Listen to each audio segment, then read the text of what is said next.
قال الله تعالى أعوذ بالله من الشيطان الرجيم بسم الله الرحمن الرحيم أحل لكم ليلة الصيام الرفث إلى نسائكم هن لباس لكم وأنتم لباس لهن علم الله أنكم كنتم تختانون أنفسكم فتاب عليكم وعفى عنكم فالآن باشروهن وابتغوا ما كتب الله لكم وكلوا واشربوا حتى يتبين لكم الخيط الأبيض من الخيط الأسود من الفجر.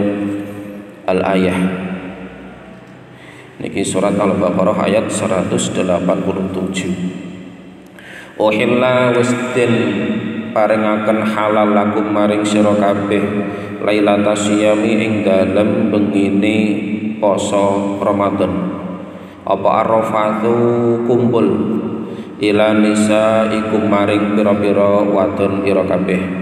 Guna utawi nisaikum iku libasun dadi sandangan lakum kedue sira kabeh wa antum lan utawi sira kabeh iku libasun dadi sandangan lahunna maring nisaikum. Alima wis pirsa sapa Allah Gusti Allah annakum ing setuhune sira kabeh kuntum ana sapa sira kabeh iku tahtanuna padha nyidrani sapa sira kabeh anfusakum ing awak ira kabeh. Fataba mongko paring pangapura sapa Allah alaikum ing atase sira kabeh wa afa lan paring pangampun sapa Allah ankum saking sira kabeh. Fal ana mongko ing dalem saiki basyiruhuna mongko padha ngumpulana sapa sira ing nisaikum wa batahu lan padha nyupriha sapa sira kabeh ma ing barang kata bakang wis mesthekake sapa Gusti Allah laku maring sira kabeh. Wa kulu lan padha mangano sira kabeh wasrabu lan padha ngombe sapa sira kabeh hatta yatabayyana hingga pertelo laku maring sira kabeh apa al khaitu tampar al abyadu kang putih minal khayti saking tampar al aswadi kang ireng minal fajri saking fajar. Ayat menika jelasaken tentang di malam bulan Ramadan itu boleh mengumpuli kumpul suami istri sekaligus boleh makan dan minum. Ini ayat turun sebagai petunjuk atau sebagai solusi bagi para sahabat Nabi Muhammad SAW pada saat itu yang memahami bahwa puasa Ramadan itu tidak min tulu'il fajri ila ghurubi syamsi. Nah, min tulu'il fajri shadiqi ila ghurubi syamsi menika pengertian poso pada konteks setelah ayat ini turun, yaitu mencegah makan dan minum dan perkara yang membatalkan puasa dari terbitnya fajar shadiq sampai terbenamnya matahari. Itu adalah pengertian setelah ayat ini turun.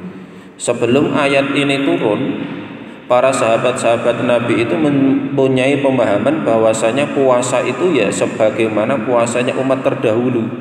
Maka nek ning surat Al-Baqarah ayat 183 menika kama kutiba 'alal ladzina min qablikum. Ya kan, puasa itu diwajibkan atas kalian sebagaimana diwajibkan kepada orang-orang terdahulu sebelum kalian. Lah pemahaman puasa pada zaman sebelum Nabi di awal-awal bahkan sampai di awal syariat puasa itu tidak dari fajar tapi dari tidur. Dari tidur. Jadi misalkan bar isya kok turu, meskipun nak cara gampangnya gawe jam isih jam 8 kok turu niku kok bar turu senajan tangine niku jam 12 bengi mbah jam 1 bengi meskipun belum terbit fajar shadiq iku tetap tidak boleh makan, tidak boleh minum, tidak boleh kumpul suami istri. Ini di zaman awal syariat puasa sebelum turun ayat 187 menika. Jadi ada beberapa kasus di mana ketika diantaranya adalah Umar ibn Khattab termasuk Sayyidina Ali, itu adalah nyuwun sewu para sahabat-sahabat yang punya gairah libidonya itu tinggi, sehingga kalau tidak kumpul istri selama 1 bulan itu berat bagi termasuk Umar dan Sayyidina Ali. Maka pada suatu ketika Umar niku pada malam hari niku pulang, tapi ternyata istrinya sudah tertidur. Maka kemudian Umar ini gelisah karena tidak bisa melampiaskan gairahnya, hasratnya untuk kepada istri. Dan itu terjadi sampai beberapa hari. Maka kemudian beliau matur kalih Kanjeng Nabi, maka turunlah ayat ini, ukhilla lakum lailatas syiyamir rafatu ila nisaikum, dihalalkan bagi kalian pada malam bulan Ramadan untuk kumpul suami istri. Kemudian ayat wakulu washrabu, ini makanlah dan minumlah sampai jelas tampar itu benang atau nak corobin tali warna hitam dan warna putih, karena dulu itu belum ada jam, sehingga para sahabat itu nek kira-kira arep mendekati fajar niku do ndelok iki warna ireng apa warna putih, ndelok benang. Nak benange kok wis ketok putih, kok berarti wis ora entuk mangan, ra entuk ngombe. Ngono iku dulu. Lah ada sebuah kisah di mana Qais bin Simar niku nyuwun sewu, dia adalah pekerja keras, maka sampai kemudian ketika pulang jenengane pas-pasan garwane durung masak. Tekan ngomah maghrib garwane durung masak padahal wis poso sedina. Akhire mboten saged napa menika bukane mung sekedar ngombe, mboten saged dahar. Nunggu bojone masak, Qais bin Simar niku tertidur.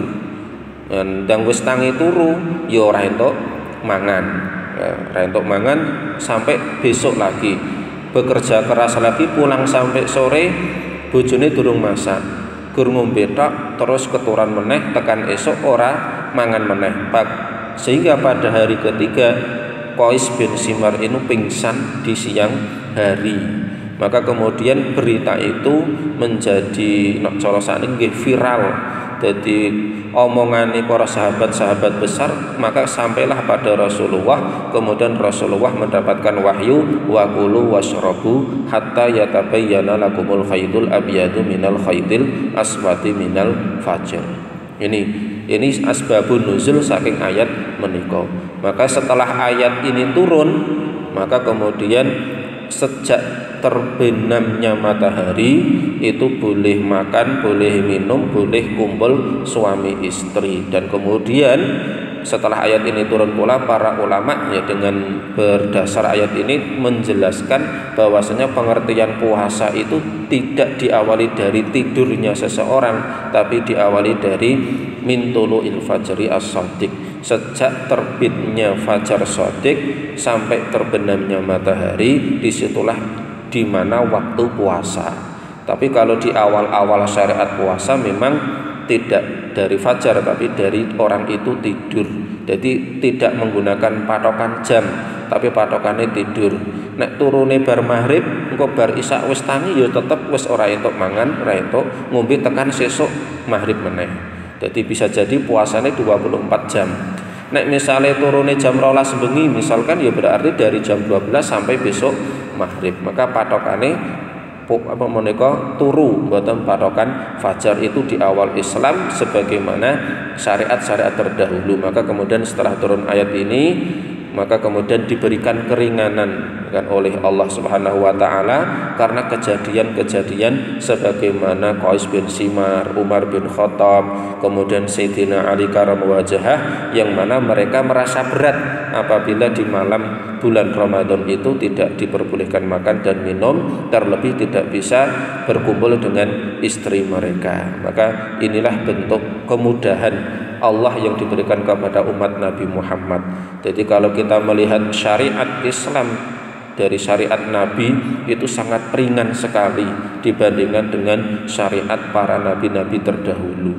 Bahkan kalau di dalam sebuah keterangan, umat terdahulu itu kalau puasa itu 2 hari, ada yang 3 hari, selama 3 hari itu tidak boleh makan, tidak boleh minum, bahkan ada keterangan tidak boleh tidur. Jadi 2 dina 3 dina poso ora entuk mangan, ora entuk ngombe, ora entuk turu. Nek awake dhewe poso awan-awan turu niku isih malah ora apa-apa, malah kan nek ana sebelah hadis malah jadi ibadah daripada melakukan hal-hal yang tidak baik. Tapi kalau di umat terdahulu 2 dina ana sing 3 dina ora mangan, ora ngombe, ora turu. Betapa beratnya syariat di zaman terdahulu, tapi betapa ringannya syariat di zaman Nabi Muhammad. Tapi meskipun ringan, tapi pahalanya justru dilipatkan oleh Allah Subhanahu wa taala, karena umat Nabi Muhammad itu ya, secara fisik sangat kecil dibandingkan umat terdahulu, secara umur ya lebih pendek daripada umat terdahulu. Maka meskipun ibadahnya ringan, tapi fadilahnya sangat besar sekali. Ini adalah bentuk rahmat lan fadlipun Gusti Allah Subhanahu wa taala yang diberikan kepada umat Nabi Muhammad. Maka sak beja-bejane umat ya umate Kanjeng Nabi Muhammad. Wallahu a'lam bishawab. Subhanaka wa bihamdika